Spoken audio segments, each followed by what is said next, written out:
꿈을 꾸는데 꿈속이지만 너무도 생생한 것을 경험한 적이 있는지요? 오래전에 제가 꿈을 꿨습니다. 꿈에서 얼마나 울었는지요? 사랑하는 딸이 죽는 꿈이었습니다. 얼마나 슬프던지 제가 죽은 딸아이의 손을 잡고 울면서 이렇게 기도를 했습니다. 주님, 빨리 재림하십시오. 이별의 아픔이 너무 커서 내가 살아가는 것이 너무 힘드니까 빨리 주님 재림하시기를 울면서 그렇게 기도한 겁니다. 제가 이 꿈을 꾸기 전에는 주님의 재림에 대하여 말하면서도 그렇게 간절하지가 않았습니다. 어쩌면은 주님은 천천히 재림하시지요. 제 생전에 재림하지 마시기 바랍니다. 이런 마음 정도도 있었는 것 같습니다. 그런데 감당하기 어려운 슬픔 앞에서는 주님의 재림이 얼마나 간절하던지요. 죽음이라는 인간의 실존 앞에 서게 되면은 내세에 대한 소망이 너무도 귀한 것을 깨닫습니다. 우리가 이 땅에서 추구하는 그 물질이나 명예 이런 것은 내세의 그런 소망에 비하면 아무것도 아니라는 것을 깨달았습니다. 오늘 본문은 요한복음에 나오는 7가지 표적 가운데 마지막 표적으로 예수님께서 죽은 나사로를 살리신 내용입니다. 여러분은 믿었던 사람들로부터 실망한 적은 없습니까? 중학교 시절에 가장 친한 친구가 한 명 있었습니다. 성격도 무던하고 좋았습니다. 나는 이렇듯 착한 친구가 있다는 것이 무척 기뻤습니다. 중학교 시절 미술 시간이 되었습니다. 미술 시간에 선생님이 지난번에 캔터지를 다 가져오라, 도화지 다 가져오라 했는데 깜빡 제가 잊어버렸습니다. 그런데 때마침 나의 가장 친한 친구, 가명을 좀 쓰겠습니다. 이 똘똘이가 2장을 가져왔다고 합니다. 얼마나 다행입니까? 친구들이 막 몰려옵니다. 야, 나 좀 빌려줘, 나 좀 빌려줘. 그러나 저는 걱정이 되질 않았습니다. 아무리 그래도 그 캔터지는 내 것이 되리라 확신했기 때문입니다. 그런데 이게 웬일입니까? 이 똘똘이가 그 캔터지를 반에서 성질 더럽기로 소문난 김개똥이에게 주는 겁니다. 저로서는 상상도 못할 일이었습니다. 아무 말이 나오지 않았고 아무 말도 할 수가 없었습니다. 미술 선생님한테 혼나는 게 이제 더 이상 문제도 되지 않습니다. 그건 이제 아무런 의미가 없고, 야, 이 똘똘에게 나에게 그런 존재밖에 되지 않았는가. 1시간 내내 텅 빈 마음이었습니다. 수업 후에 이 똘똘가 미안했는지 제게 와서 하는 말이, 김개똥이는 내가 캔터지 빌려주지 않으면 계속해서 욕을 하잖아 라고 변명을 했습니다. 그래 하고 말은 했지만은 아무런 말도 할 수가 없었습니다. 그때 받은 실망과 충격이 얼마나 컸던지 오늘 이렇게까지 말하지 않습니까? 베다니에 나사로가 병이 들었습니다. 그의 누이인 마르다와 마리아가 예수님께 전가를 보냈습니다. 예수님, 우리 오라비가 지금 병이 들었으니까 빨리 오라. 그런 내용이죠. 예수님과 그들과 관계는 아주 특별했습니다. 그들은 예수님께서 남달리 사랑했던 가족입니다. 예수님께서 베다니에 들을 때마다 꼭 그들의 집에서 머무시며 식사도 하시고 그렇게 하셨습니다. 주여 보시옵소서, 사랑하는 자가 병이 들었나이다 라는 전가를 보내면서 그들은 확신했을 것입니다. 이 말 한마디면은 예수님께서 만사를 제쳐놓고 자기들에게 달려올 줄로 알았던 겁니다. 그런데 예수님께서는 나사로가 병들었다는 전가를 받았음에도 이틀이나 더 그곳에서, 지금 계시는 그곳에서 유하셨습니다. 설상가상으로 오라비 나사로가 병을 이기지 못하고 죽었습니다. 예수님께 도움을 요청했던 마르다와 마리아 입장에서는 얼마나 실망이 되고 상처가 되었겠습니까? 예수님께서 오셨을 때에 마르다가 나가서 예수님을 맞이하면서 이렇게 하소연합니다. 주께서 여기 계셨더라면은 내 오라버니가 죽지 아니하였겠나이다. 나사로가 살아있을 때 주님 좀 빨리 오셨으면은 주님께서 살릴 수 있을 텐데요. 그렇게 말이죠. 그녀의 동생 마리아도 마찬가지였습니다.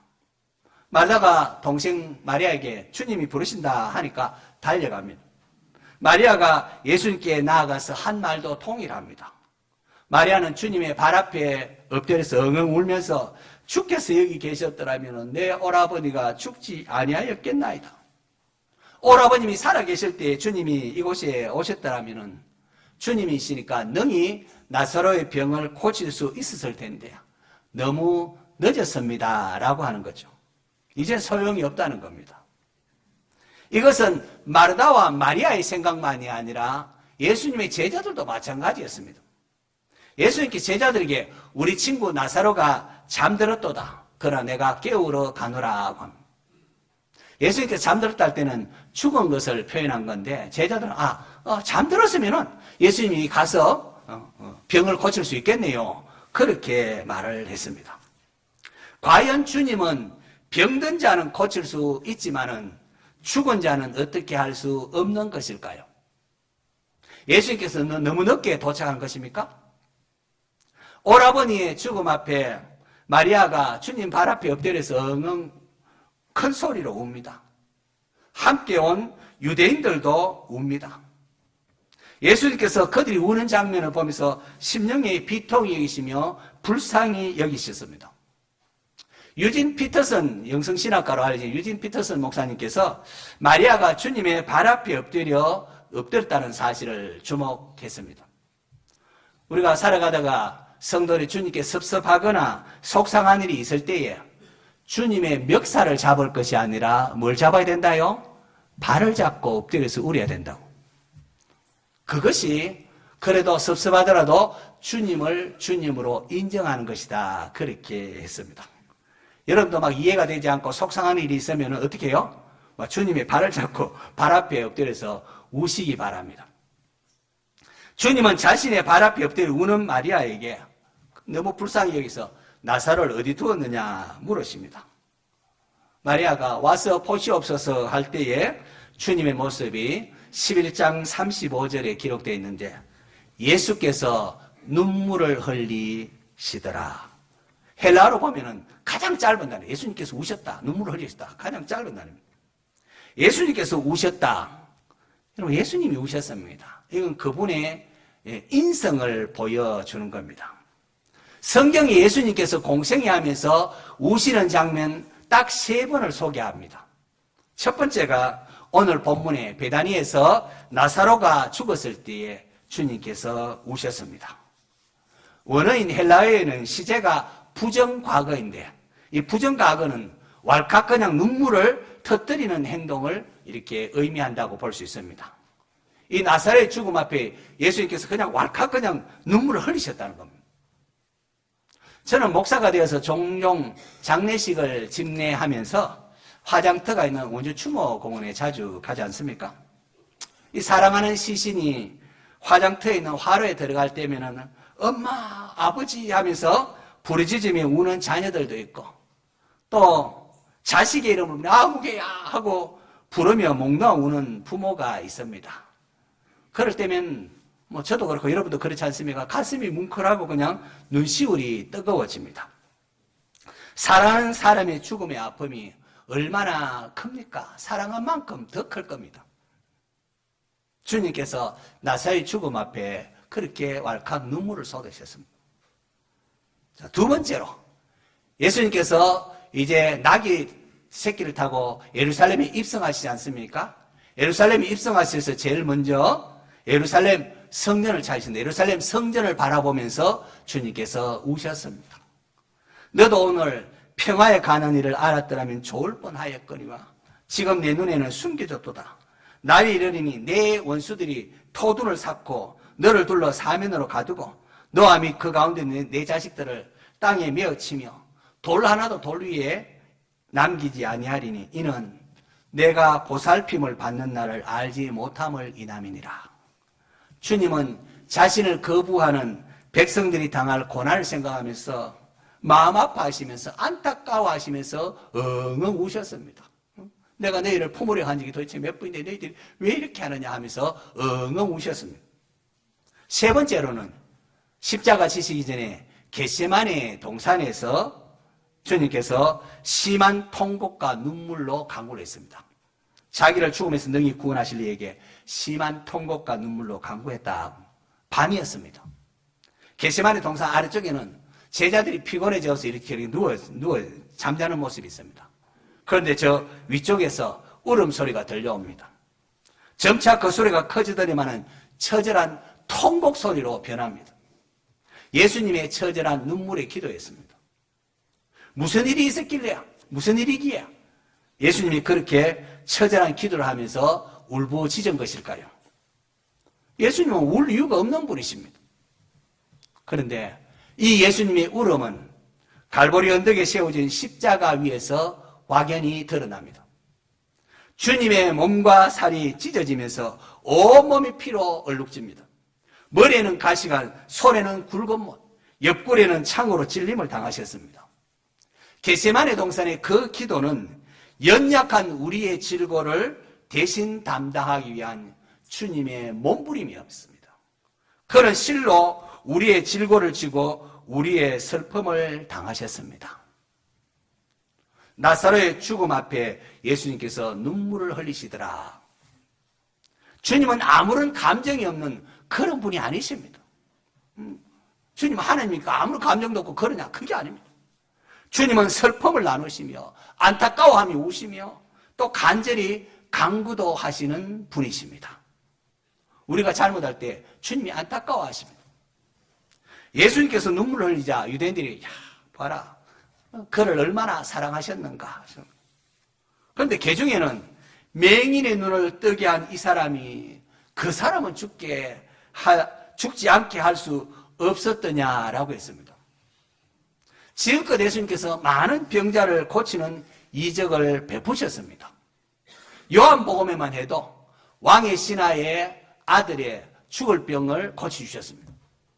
베데스다 목가에 38년 된 병자를 주님께서 일으켜 주셨습니다. 지난주일에 살펴본 것처럼 땅에 침을 뱉어서 진흙을 이겨 맹인의 눈을 바르고는 실로암 못에 가서 씻으라 함을 통하여 맹인의 눈도 뜨게 하셨습니다. 자, 그렇다면 이렇게 병자를 고치신 주님, 맹인의 눈을 뜨게 하신 주님이 나사로의 죽음은 어떻게 할 수 없는 것일까요? 38절에 보면은 이에 예수께서 다시 속으로 비통히 여기시며 무덤에 가시니라고 되어 있습니다. 여러분, 앞서 38절에 예수님께서 마리아와 함께 온 사람들이 엉엉 우는 것을 보고는 심령에 비통히 여기셨다. 그리고 불쌍히 여기시다고 했습니다. 그런데 38절에 다시 나사로는 죽지 않게 할 수 없었더냐라는 소리를 들으시고는 예수께서 다시 비통히 여기셨다고 말합니다. 요한복음에 이렇게 왜 두 번이나 비통히 여기셨다는 말을 주님께서 비통히 여기셨다는 것을 기록하고 있을까요? 거기에 우리에게 주시고자 하는 강한 메시지가 있기 때문 아니겠습니까? 여기 비통히 여기셨다는 단어는 헬라어 단어의 원어적 의미는 말, 홀스, 말이 씩씩씩씩 되는 그런 것을 그런 뉘앙스가 담긴 단어입니다. 사람들에게 비통히 있다 할 때는 분노를 뜻할 때에 이렇게 사용합니다. 죽음이 마리아와 주변 사람들로 하여금 슬픔에 잠기게 하는 것을 볼 때에 예수님께서 비통히 여기셨습니다. 그리고 불쌍히 여기사 그를 어디 두느냐 이렇게 말씀하셨죠. 그리고 또 그 사람 죽지 않게 할 수 없느냐, 나사로는 죽지 않게 할 수 없었느냐라고 할 때에 주님께서 또 분노하십니다. 사망이 왕노릇하는 인간의 실상 앞에 예수님께서 분노하셨다는 겁니다. 죄악으로 물든 세상, 죽음의 아픔을 주는 상황, 이러한 것들로 인하여 주님께서 비통히 여기셨습니다. 제가 설교 서두에 꿈 이야기를 했는데 사랑하는 자식이 죽었다는 그런 사실 앞에 주여 어서 오시옵소서라고 기도하지 않았습니까? 죄악된 세상, 부조리한 현실, 괴롭고 아픈 상황, 이런 것에 부딪히게 되면은 성도는 하나님께서 다스리는 온전한 세상이 오기를 기도하게 됩니다. 하나님 다스리는 평화의 나라, 샬롬의 나라를 갈망하게 되고 의에 줄이고 목말라 하게 됩니다. 주님께서 의에 줄이고 목말라 하셨다는 겁니다. 오늘 저와 여러분은 무엇을 위하여 기도하고 있습니까? 죄악된 세상에서 무엇을 먹고 마실까? 여기에만 초점이 갇힐 것이 아니라 먼저 하나님 나라를 구하는 성도가 되시기를 바랍니다. 무엇을 위하여 살아가고 있습니까? 모든 육체는 풀과 같고 그 모든 영광은 풀의 꽃과 같다고 했습니다. 잠시 잠깐이라 이 땅에 사는 잠시 잠깐이라는 겁니다. 그러므로 이 땅의 것이 전부인 양 이 땅의 것만 바라보느라 하나님이 예비하신 저 천국, 영원한 천국을 잊고 살아서는 안 된다는 겁니다. 18세기, 또 19세기 초까지 서구의 사람들이 아프리카를 이렇게 개척해서 갔습니다. 아프리카 가보니까 원주민들이 뭘 갖고 공기놀이를 하는데 보니까 다이아몬드 원석을 가지고 막 이렇게 공기놀이를 하고 놀고 있습니다. 그래서 사람들이 반짝반짝하는 거울을 주고는 그것과 바꾸기도 하고 또 구슬, 뚱뚱한 구슬을 가지고 예쁜 구슬 보고 그거 다이아몬드 원석과 바꾸자 해서 바꿔가기도 합니다. 성도는 구슬을 주고 또는 거울을 주고 다이아몬드를 바꾸어 오는 자들이라 할 수가 있습니다. 예수님께서 산상설교 하시면서 오른밤을 치거든 왼밤도 돌려대라고 한다든지 속옷을 가지고자 하는 자에게 겉옷까지도 가지게 하고 억지로 오리를 가게 하거든 그 사람과 심리를 동행하려고 했는데 왜 그런 말씀을 하셨을까요? 말씀처럼 그렇게 살면은 저 너무 손해보는 것 아닌가? 우리는 그 생각을 하게 됩니다. 그렇게 하면 나만 손해가 아닌가? 아니라는 거. 사실은 그게 구슬을 주고 뭘 가지는 거라고요? 다이아몬드와 바꾸는 것과 같다는 것을 주님이 말씀한 겁니다. 하늘에서 상이 크민이라. 천국은 우리 인생을 모든 것을 다 주었으라도 가져야 될 밭에 감추인 보화와 같다. 그렇게 했습니다. 성도 여러분, 하나님이 어떠한 분이신가를 알아야 합니다. 그래야 세상을 이길 수가 있습니다. 하나님을 알아야 됩니다. 내 삶에 주어진 여러 가지 고난과 어려움은 우리로 하여금 하나님을 알도록 하기 위함입니다. 하나님이 어떠한 분이신가 경험하도록 하기 위함이라는 겁니다. 사사기에 보면은 하나님께서 가나안의 이방 민족을 남겨두셨는데 왜 남겨두셨는가 하니까 전쟁을 알지 못하는 다음 세대로 하여금 그것을 가르치기 위함이라고 했습니다. 가나안 정복 전쟁 아시지 않습니까? 아이성 전투를 제외하고는 백전백승이 있습니다. 하나님 말씀에 순종할 때에 하나님이 능히 이기게 하시는 것을 그들이 경험했습니다. 무기 좋은 것도 아니고 신장이 좋은 것도 아니고 그럼에도 불구하고 하나님께서 승리케 하셨습니다. 다음 세대들이 전쟁을 통하여 하나님이 어떠한 분이니까 그들이 알아야 하기 때문에 그래서 그 하나님을 신뢰하는 것을 가르치기 위해서 그렇게 했다고 합니다. 하나님이 누군가를 알고 그 하나님을 의지하는 법을 성도는 배워야 합니다. 그게 생명이기 때문에 그렇습니다. 그런데 이것은 저절로 그냥 되는 게 아닙니다. 시험을 통해서 알게 됩니다. 시련을 겪어야 우리가 하나님이 어떠한 분인가를 알게 된다는 겁니다. 풍랑이는 바다를 항해하는 제자들 얼마나 고생합니까? 살려고 막 합니다. 하지만 그들은 그 풍랑으로 인하여 주님께서 풍랑 위로 걸어오셨고 바람과 바다를 꾸짖으니까 잠잠하게 되는 것을 경험합니다. 그걸 통하여 예수님 이가 누구시기에 이게 이제 복음서의 주제 아닙니까? 예수님이 누구신가? 바로 바람과 바다를 다스리시는 하나님의 아들이심을 그들이 비로소 경험적으로 알게 되는 겁니다. 그리고 내 삶의 문제도 그런 겁니다. 하나님을 알게 하려고 하나님을 경험하도록 우리에게 주시는 겁니다. 야고보서 1장에 보니까 내 형제들아 너희가 여러 가지 시험을 당하거든, 여러 가지 시험, 여러 가지 시련, 어려움을 당하거든, 어떻게 하라고요? 온전히 기쁘게 여기라. 우리는 아무런 어려움 그냥 편안하게 그냥 그렇게 살기를 원하는데 그게 아니라는 거예요. 여러 가지 시험 당하거든 기쁘게 여기라. 이는 왜냐하면 너희 믿음의 시련이 인내를 만들어내는 줄 알미라. 인내를 온전히 이루라. 이는 너희로 온전하고 구비하여 조금도 부족함이 없게 하려 함이라. 온전하고 구비하여 부고정함, 이것은 성숙함을 이룬다는 겁니다. 우리가 예수 그리스도의 장성의 형상으로 자라난다는 겁니다. 예수님 닮아간다는 겁니다. 하나님이 능력이 없어서, 주님이 능력이 없어서 우리로 이 땅에 고난을 겪게 하는 것이 아닙니다. 고난이 없으면은 우리가 성숙해질 수가 없습니다. 자라지 않습니다. 하나님 나라를 사모하지도 않습니다. 주님 드리옵시옵소서 이렇게 된답니다. 너희가 참음은 징계를 받기 위함이라. 하나님이 아들과 같이 너희를 대우하시나니 어찌 아버지가 징계하지 않는 아들이 있으리요? 라고 했습니다. 우리가 자식 키우면서 자식이 훌륭한 사람, 훌륭한 인격을 가진 사람 만들기 위하여 때로는 훈계하고 징계하지 않습니까? 하나님 그렇다는 겁니다.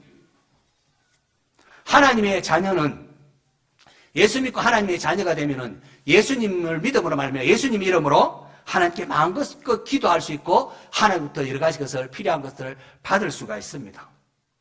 그럼에도 아울러 이 땅에서는 고난도 겸하여 받습니다. 그 고난을 통하여 하나님을 경험하게 되고 하나님 나라를 사모하고 의에 줄이고 목말라 하는 우리 성도의 모습을 보게 되는 거죠. 우리가 이 땅에 살아가면서 기도를 통하여 하나님의 여러 가지 응답을 통하여 하나님 나라를 미리 맛보기도 하지만 아울러 또한 하나님 나라가 완성되지 않았기 때문에 이 땅에서는 고난도 있다는 사실을 아시기 바랍니다. 그러므로 여러 가지 어려움을 당할 때에 실망을 낙심할 필요가 없습니다. 이것을 통하여 하나님 더 깊이 알아가겠구나 기대하시기를 바랍니다. 죽음이 주는 슬픔과 아픈 현실, 이런 걸 보면서 비통히 여기신 주님께서는 그를 어디에 두었느냐? 또 무덤으로 가십니다. 그리고는 돌을 옮겨 놓으라고 하십니다. 말하다가 주여 죽은 지가 나흘이 되었으며 벌써 막 냄새가 나나이다.